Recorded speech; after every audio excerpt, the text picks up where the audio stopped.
We'll be going through managing difficult conversations, especially in the workplace, and especially now that we are all online and via Zoom. A little bit about me. So my name is Sonya Barlow. I'm the founder of a charity called the LMF Network. We are fundamentally created to bridge the skills gap. We run a global mentorship scheme, business and coaching workshops, as well as training and a supportive community online. I also am a TEDx speaker, a entrepreneur, run a podcast called Strategically Winging It, and have a book coming out next year. First section of this workshop is conversations. What are the fears, failures, and bad moments that you can share? So the first question is, what holds you back from having the conversation you want? Is it the fear of rejection? Is it the worry that the other person in the room maybe won't be interested in what you have to say? Is it that you don't know how to negotiate? Is it that the answers we may get, thank you so much, Christina, we just don't know what might come from the other side? And so why say something if there's a fear? This is going to be a really interesting and fundamentally quick workshop where we are going to go through how to manage difficult conversations. At the same time, I'm going to leave you with tips and tricks, things that you can start today, actively being in a position where we can enjoy the process of a conversation and take it forward. So examples of difficult conversations include work and freelancing, rent, finances, experience, university, and education. So the first thing we start with is, what is a difficult conversation? A difficult conversation is any situation where the needs, the wants, the opinions, or the perceptions of the parties involved are diverse. Their feelings and emotions are running strong. Usually the reason behind such strong feelings and emotions is that they have a lot of stake and there's consequences as a conflict. For a productive conversation, we must tame our emotional brain, says Dr. Albert Einstein. He calls the emotional side of our brain the dinosaur brain. If you're in your dinosaur brain, he says, you're going to play out a 6 million-year-old program and nothing good is going to happen. In that case, the dinosaur brain of the other person is not going to understand that they're being attacked. You're going to respond with fighting or running away, and either one is going to escalate the situation into what he calls a Godzilla means rodent effect, meaning there's a lot of screaming and yelling and buildings falling down, but not much is accomplished. Anyone ever felt like they're in their dinosaur brain or had an example that they'd like to share? And please do in the chat. I feel like I'm in my dinosaur brain, especially being virtual and on Zoom. As someone who's an entrepreneur and runs her own business, I'm constantly having difficult conversations around budgets and fees and rates. At the same time, I host a charity and do everything voluntarily. I'm constantly having conversations around donations and getting people involved. It's draining. On Friday, I had to turn off all my social media and digital presence and come on Monday just because I needed some time off. I wake up with anxiety every day thinking, where am I going to get my next paycheck? And so hence why this is such an interesting workshop to be going down. So tell me, what are some of the difficult conversations you've had? How are your feelings currently? What is it that you're looking for? 7 steps to managing difficult conversations. 1, establish connection. 2, understand who owns the problem. 3, don't judge. 4, listen. 5, ask questions. 6, approach the conversation with curiosity rather than the judgment. And 7, actively focus on what you're hearing and not saying. Successful conversations. The topic may be difficult, but the outcome is positive. Now, here's a real structure that you can take home today. And we're going to go through some examples so that we can learn how to navigate these conversations better. 1 is build up. So let's say I'm having a difficult conversation, and let's say that we are using the example that was shared by Natalie, looking on tips of giving constructive feedback to a senior member or your manager, which is a scenario that most of us have been into. So 1, a build up. Take note of the series of things that have happened to make you see a pattern. And here I'm calling for a collation of data or examples. 3 or more, work in best practice. 2, reflection. Spend time reflecting on the why and why the other person's behaviors bothers you, and get clear on what you really want. Are you having this conversation because you want a positive outcome? Are you having this conversation because you want your manager, your senior stakeholder to come through? Are you having it because you are looking for a promotion? You need someone to be on your side. Conversation. You have to have the conversation. It's a dialogue between people involved to create a co-created solution. That co-created solution is very important. And then follow through, work together, hold each other accountable, and solve any problems. If you are looking to promote yourselves or to progress within a job role, consider what you've done in the past versus what your job description says. Have that conversation with your manager or with your HR representative. Come through and say, right, if I'm not at a place today where I can be, what do I need to do in the next 3 months to work together, to be in a position where I'm progressing? Okay, if that's what I need in 3 months, I'm going to put in a 1-to-1 every 2 weeks to manage and to share my progress. If you're having a difficult conversation with your manager or with senior management, again, what are some of the aspects or some of the patterns that you've picked up on? How does it make you feel? How does it make you believe? And how does it limit or hinder your productivity within the business? Okay, so what do you want to do about it? Right, so now we're going to follow through. We're going to have a plan. We're going to hold each other accountable. You're going to support the learning or the development of the other person. So we're going to do this together. Note down a difficult conversation you've had, reflect on what we've discussed, and think about what's one thing you could have done different. And I want you to get involved in the chat. Think about a difficult conversation, what you could have done different based on what we've discussed. So it could be negotiating your rate. Actually, could you have asked them what the budget was beforehand? It could be on working with other charities and other corporates, like Luke said. Is there a current scenario that you weren't able to go forward with? What could you have done in advance? What could you have done during? Did you forget to send an agenda out, which makes it easier? Did you not give someone enough time? Did you not go in with real data points and KPIs that you could have taken forward? Often, in the world of work and in business, we're told that if we say, I need some more time, or I don't quite know, or I'll get back to you, that these are limiting factors. Actually, in reality, if you are in a position where you feel heated at that moment, or you are unsure as to how to take it forward, or you don't know what your next steps are, take a breather and say, do you know what? I'm not quite sure right now, but if you give me a couple of hours, I'll get back to you.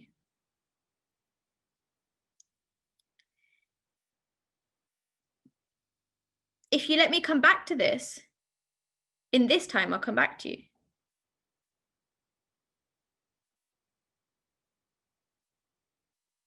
I don't know right now. I'm going to take some more time to prepare. I'll come back to you.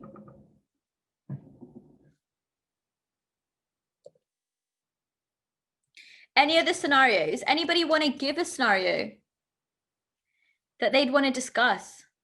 Let's have that conversation. Let's discuss it together as a cohort, as a community. We're all here to share. The other thing that often people don't realize is sometimes their personality style, their personality trait, makes a big difference in how you approach conversations. So here's a test. It takes no more than 2 minutes. You can do it now, you could do it later, whatever suits you. But it's just to understand where you think you may be when it comes to personality and where the other person may be. Sometimes we have difficult conversations because we are talking one language and they're speaking another. Who's ever seen this color chart? I'm a red and yellow, meaning that if you're talking to me, I kind of shut off or don't really understand conversations around real details, systematic approaches. I'm not the most patient person in the world. I've tried to be, but it's just not where I am. So if you want to sell me a car, if you want to sell me a study, if you want me to get involved, I need to know the bigger picture, what the drivers are. and keep it quite enthusiastic, whereas my partner is a blue and a green. And so one of the difficult conversations that we have can be as simple as going for a holiday, or on the weekend it was going for a bike ride. I had to sell it to him. I needed to share where the bike ride is going to start, where it's going to end, why we're going to go, what the small details are in between. Whereas for me, I just wanted to go and go ride on a bike with a bit of wind flowing in my hair. So for those in the chat, and there's over 60 of us, what colors are you? Let me know in the chat. Are you a red? Are you a yellow? Are you a blue? Are you a green? And most importantly, the person that you're having a difficult conversation with, where are they? Are they the same or similar? Are they different?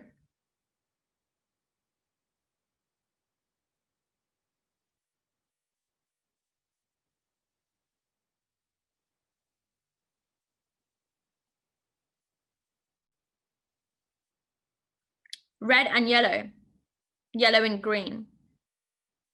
Super yellow. I like that, Grace, super yellow. Okay, so if you are super yellow, if you're a red and a blue, if you're green and a yellow, for example, the person you're having a difficult conversation with, what are they? Are they what you think they are? It's very unlikely that you can be two colors that are complete opposites. So in this scenario, think about your natural self, your honest self.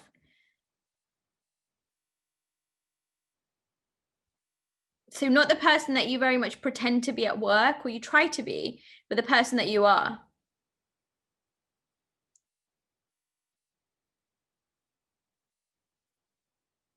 And what does that mean for us going forward?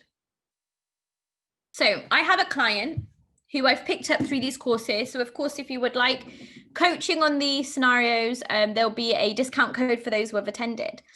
But my point being, my client is a man. And so stereotypically, we already think that men can negotiate, which is not always the truth. And this is not to do with gender, this is to do with personality traits. Those who have more masculine traits are better negotiators. Those who have more feminine traits are better kind of listeners and empathetic. He is a contractor looking to get a full-time role, wanted to get a pay increase. So what that means is that he was having a conversation being a blue. He was thinking that his manager is a yellow. And so he was giving this manager the story-like approach of why he deserves a promotion, how it's going to be quite persuasive, and he was very enthusiastic. His manager's actually a red. So once he changed that narrative and he took it to results and business drivers, and as higher you go in the hierarchy, the more about profit and people and productivity, the easier it was for him to get that pay rise. Simon says, does our personal orientation have a particular shadow side that needs to watch out for and moderate for a better outcome? Great question. So if our personal orientation, for example, I am quite a yellow or a red, I need to remember that as much as that's a positive, that's also a weakness, and I need to build on that, meaning that I need to learn how to have conversations with those who are blue and greens, try and go down to their level in terms of understanding their approach, as well as digesting the information they're sharing and take it forward. So how do you navigate a difficult conversation to successful ones? Here's two different strategies. One on the left is the one we've spoken on, and the one on the right is the one that we're going to go through. So the first one is inquire. Cultivate an attitude of discovery and curiosity. Pretend you don't know anything, and you really don't, and learn as much about your opponent or their point of view. And this is great for the scenario on new business, new workloads, new tasks. Acknowledge. Acknowledge means showing that you've heard and understood. Try and understand the other person and repeat it back. Advocacy. When you sense your opponent partner has expressed all of his energy, it's now your turn.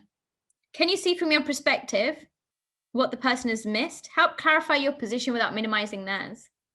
And lastly, problem solving. Now you're ready to begin building solutions. Brainstorming and inquire and continued inquiry are useful here. Ask your opponent or partner what they think may work. Whatever they say, find something you like and build on. Here, two strategies that will work, that definitely will work. When it comes to asking for promotion or asking for progression, You can use either or. But fundamentally, you're in a place where you have to use one of them. This session is also fairly interactive and meant to be. So please send through your questions. Anything that you would like me to go through. Anything that comes to your mind, at the top of your mind.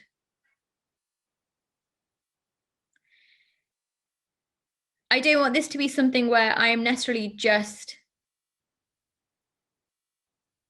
talking at you. But it is very important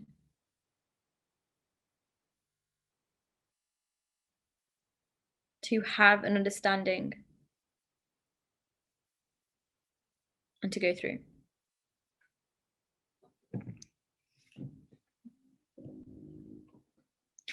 Then you have the how to negotiate, really similar, specific, simple tips. Prepare what you want from the meeting, your goals and examples of success or KPIs met. Active listening through the lines of the other person and not your own. Ask questions, ask from a place of curiosity rather than judgment. Make your offer a counter with clear examples, accolades, and factual reasons as to why you deserve X, and stay silent. Silence is golden. Many of us forget to stay silent when we are in scenarios where we're negotiating or having difficult conversations. Stay silent, wait for the other person to reflect and resume their conversation.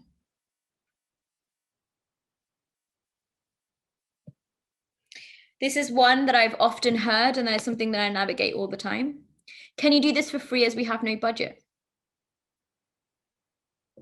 I inquire. I see, is that because of the current situation? How are you doing your time? What are your stresses? Acknowledge. I understand, just to confirm, you currently don't have a budget due to the situation, but would like me to support. I appreciate these times are stressful for you. Given the circumstances, I too would like to support.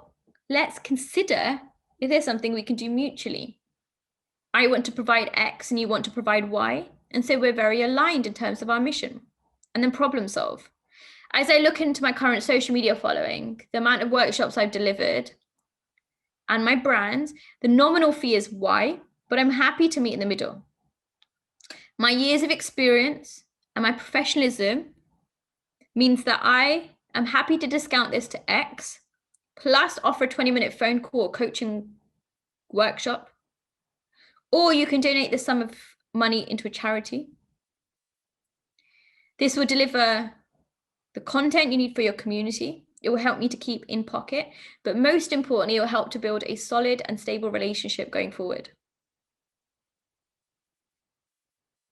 There are times where I've negotiated not only budgets, but the number of workshops. Okay, that's fine. If you want to reduce rate, happy to do so, but let's do 2 instead of 1, guaranteeing cash flow. There are examples where I've been able to navigate situations and circumstances whilst addressing and listening to the other person and staying silent, waiting for them to come back with a counter and making it fair for all. Before I carry on, are there any questions, any thoughts, anything that I can support you through or take you through, anything that comes into mind?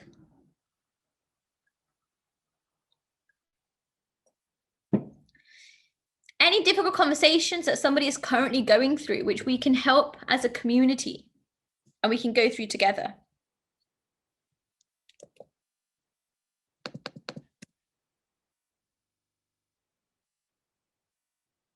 Feel free to unmute yourself. Feel free to write it into the chat. So we had some great examples beforehand. New work situations. Working with someone who is defensive. Tricky tasks. You want to develop into a more management role. Supporting brands and creating with each other. Communicating feelings.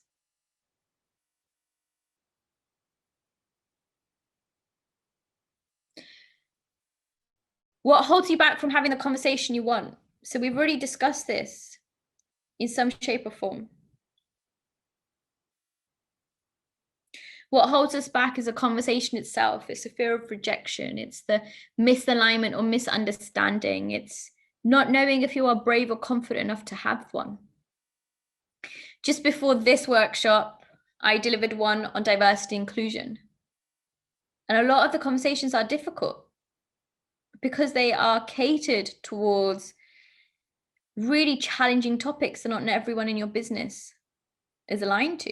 And so if you're in a business that's talking about D&I and they don't understand, how do you help them to do so? If you're asking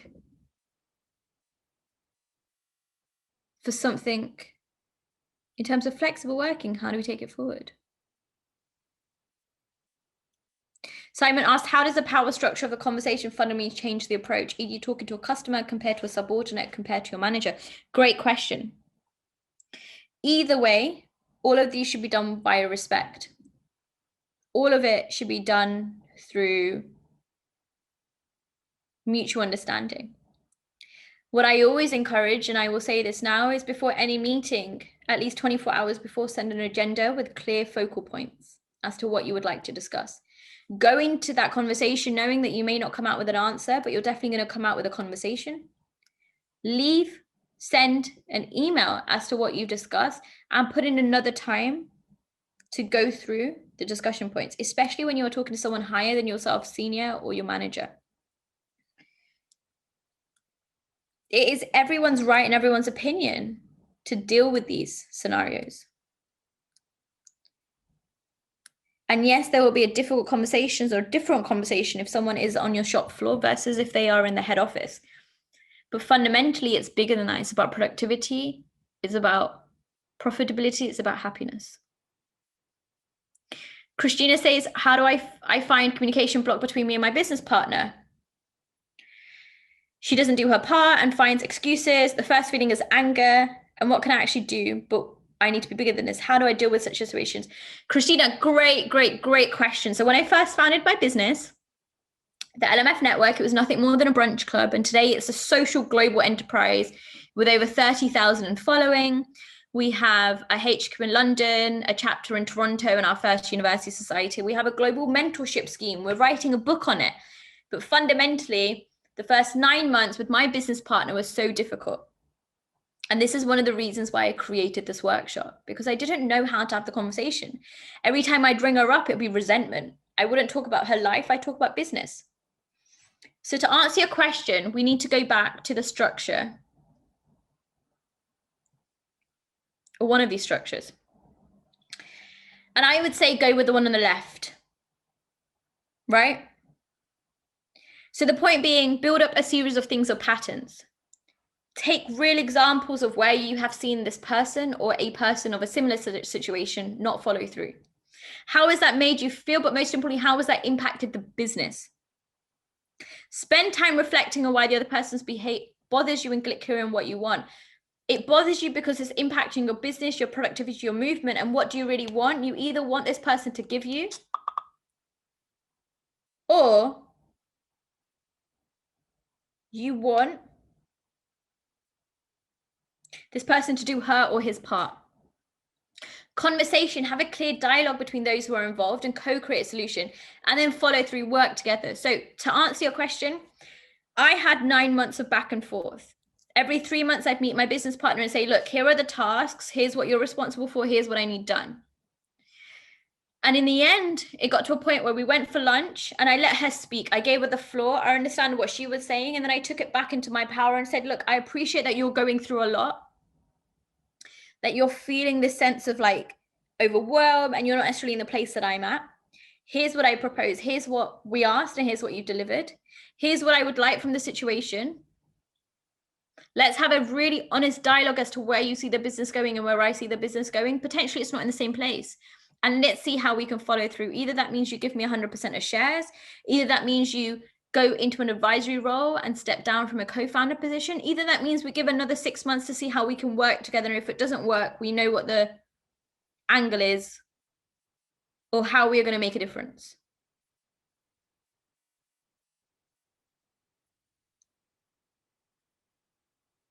And it's really important to be really firm in both what you want and what you're asking. When you're negotiating, you're actively listening. You're literally listening. Simon, thank you so much for joining in Tasmania. That's amazing. Please do connect with me on Instagram, Twitter, and LinkedIn. And that goes for everyone else who's also listening. So active listening means you are interpreting, not using your lens, but listening to exactly what they're saying. Reflecting is when you tell the other person what you've heard and ask them to repeat it. Now, reflective negotiation is actually something I started using with my own family members, and especially my younger brother, who was 17. You'd encourage the prompt, such as what I heard you say is, did I get that right? Is that something you said? Just to clarify, this is the navigation of the conversation we're having. It makes such a big difference. Bringing these into light, having these conversations makes a big difference.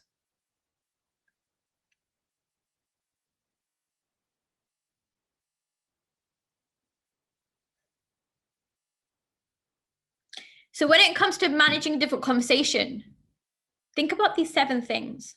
What are your goals? Like, what do you want from it? Why are we having this conversation? What is your strategy? Is it 1 or 2? Either of the slides that I've shared. What is your signature? What is your comm style? What is your personality? How do you direct the navigation of the conversation? How do you approach it? How are you sitting at the screen? Is your video on or off? Are your shoulders back? Is your head up high? Are you screaming? Are you shouting? Are you quiet? Are you timid? Do you have notes on the side? Do you need an agenda? Do you need some time to think it over? Because all of that is okay. Then you build motivation.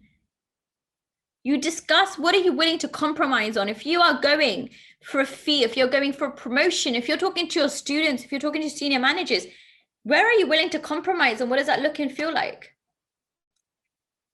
What is the mutual benefit? What am I getting? What are you getting? Is it a win-win? Is it a lose-lose? And then you practice. You have to practice having difficult conversations. Practice with your peers. Join our Slack channel. It's completely free. Practice with our community members. Jump on a call with your friends and your mentors and practice with them. There are different types of negotiations. Management negotiations can be stressful. In some cases, employees feel uncomfortable sharing their wants and needs with someone in a more senior position. Practice with your peers, practice with HR, get your mentor involved, get your sponsor and your ally involved and have that conversation. Co-worker negotiations, develop a plan that suits everyone. Think, what is the end goal? What are we inevitably getting ready for? How is it going to make us look good? How is it going to make the business look good? And stay silent. Silence is golden. That's the most important thing you're going to leave here with today. Silence is golden. If you are negotiating, if you are having the conversation, stay silent.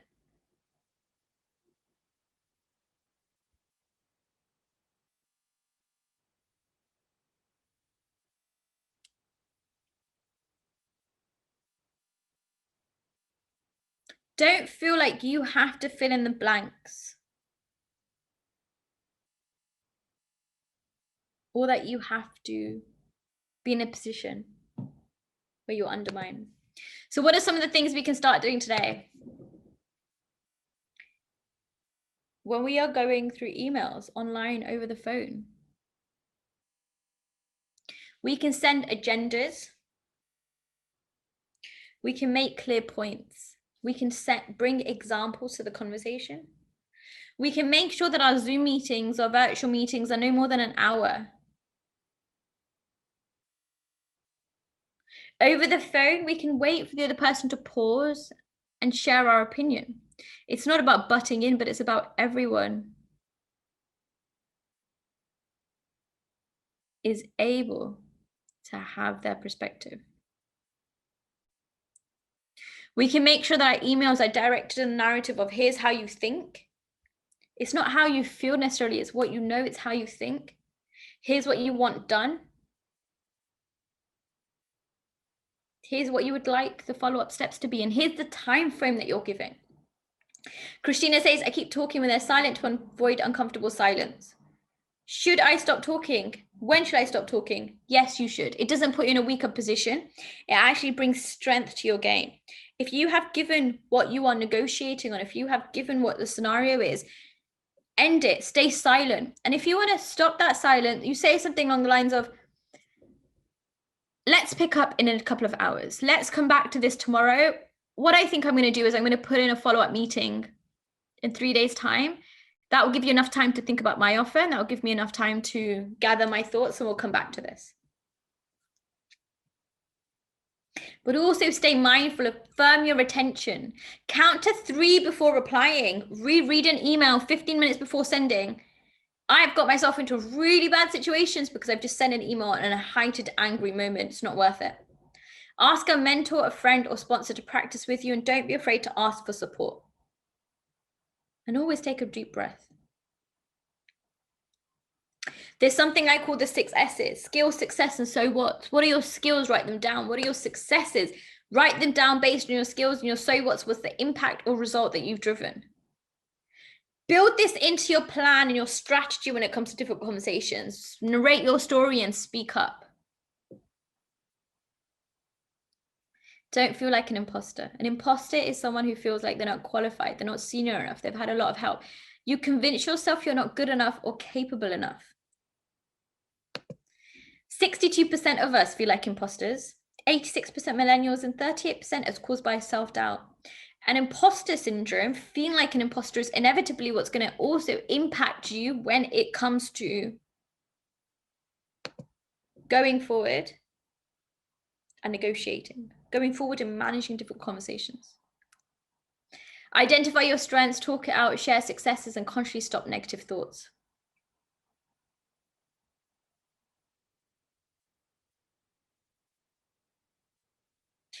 The most important thing is know what you want.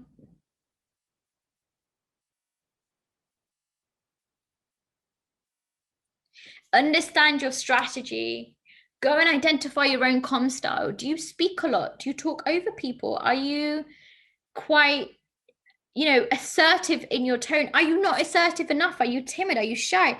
How does it approach the conversation? How does the other person feel? What are you willing to compromise on? If you want to have that conversation, what are you willing to negotiate on? Grace says, how do you set aside your empathy feelings when confronting someone with a missed deadline or failure to contribute their part on a project? Grace, great question. This is not about how you believe or how you think, it's about how it's impacted the end project. Meaning, a deadline was missed, how much money did you lose? A deadline was missed, how much extra work did someone have to do? What parts of the projects was not catered by one person, whereas it was meant to be, and who else took it over? You want facts, facts, facts, and figures. When you are talking in terms of business, you're talking people, productivity, and profits. So think about those 3 Ps when you're having the conversation and take it forward. It's not, I think I'm upset you didn't do your part. It's, you didn't do your part, and as a result of not doing your part, we have failed to hit this deadline. We have lost £10,000. We are not getting a repeat contract, and that's on you. So be really affirmative and be strong.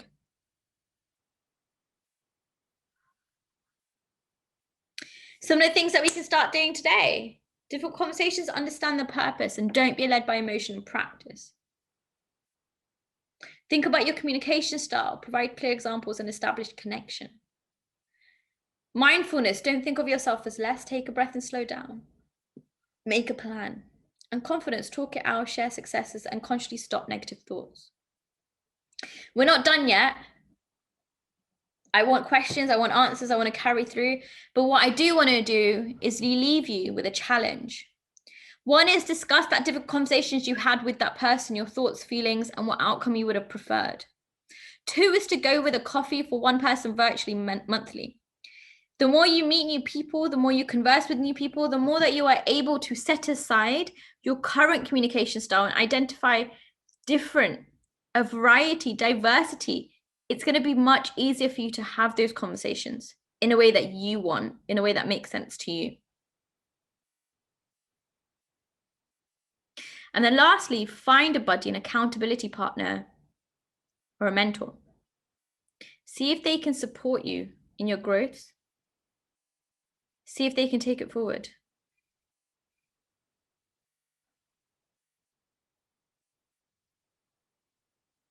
See if you can do something that can make a difference.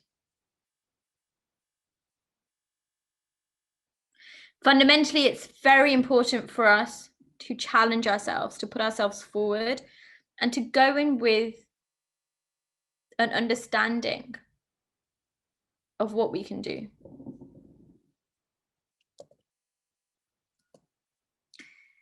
It is not about us not being confident enough. It is fundamentally about us being prepared enough, knowing what we want, what our strategy is, understanding ourselves and our identity, and then knowing what we want to compromise on. Negotiation comes with listening. It comes with understanding. But it also comes with identifying which structure you want to use and taking that forward. Are there any questions that anybody would like to go through?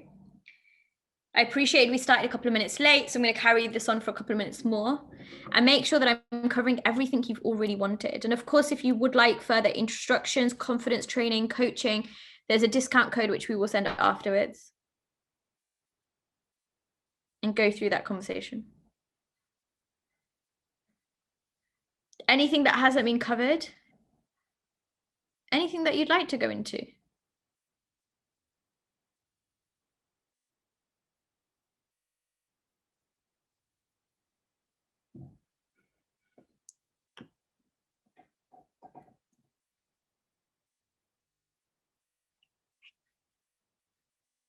Fundamentally, we are in this conversation today because we are having difficult conversations. Difficult conversations are ones which are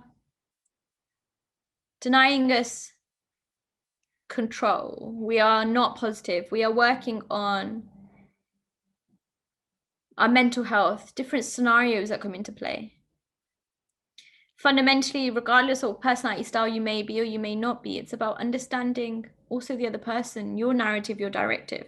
Natalie says, being an introvert tend to get in the way at times. My inner voice can be a challenge, but I'm working on it. Natalie, just because you're an introvert doesn't mean you are any lesser when it comes to negotiating or managing difficult conversations. It means think about your strengths and your skills. Send an agenda out beforehand.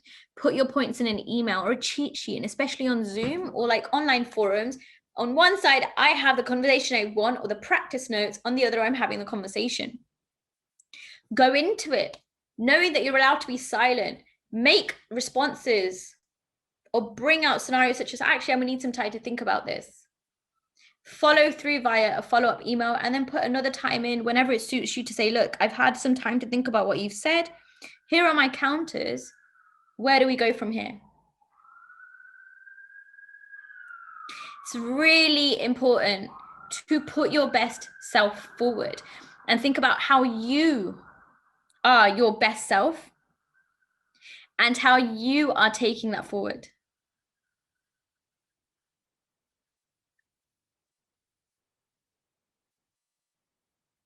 How are you playing to your strengths? How are you playing to your personality? How are you making sure that you are set up for success? Most important thing, set yourself up for success.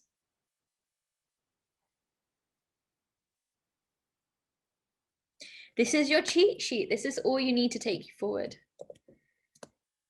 Obviously, I'm available if you need any more coaching, any more support, any more advice. That's what I'm here. That's what I'm doing.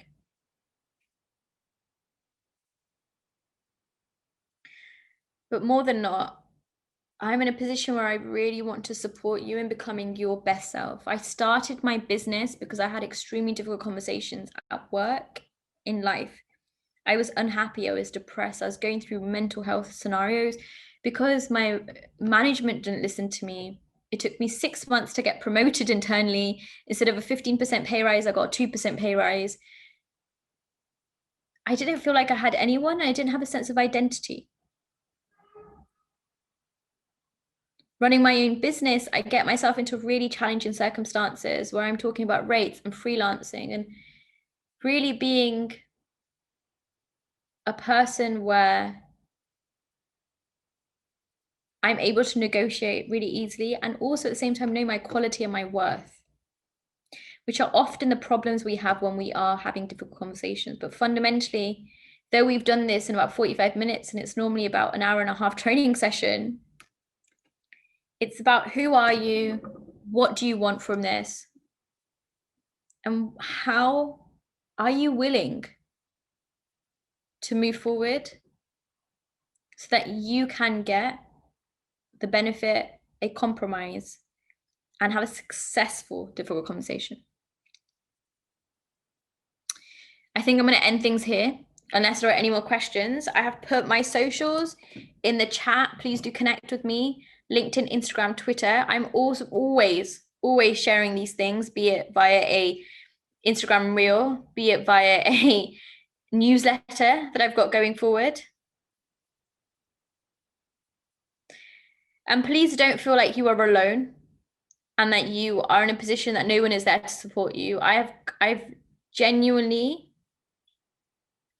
focused my life around helping people be their best selves and be the most confident.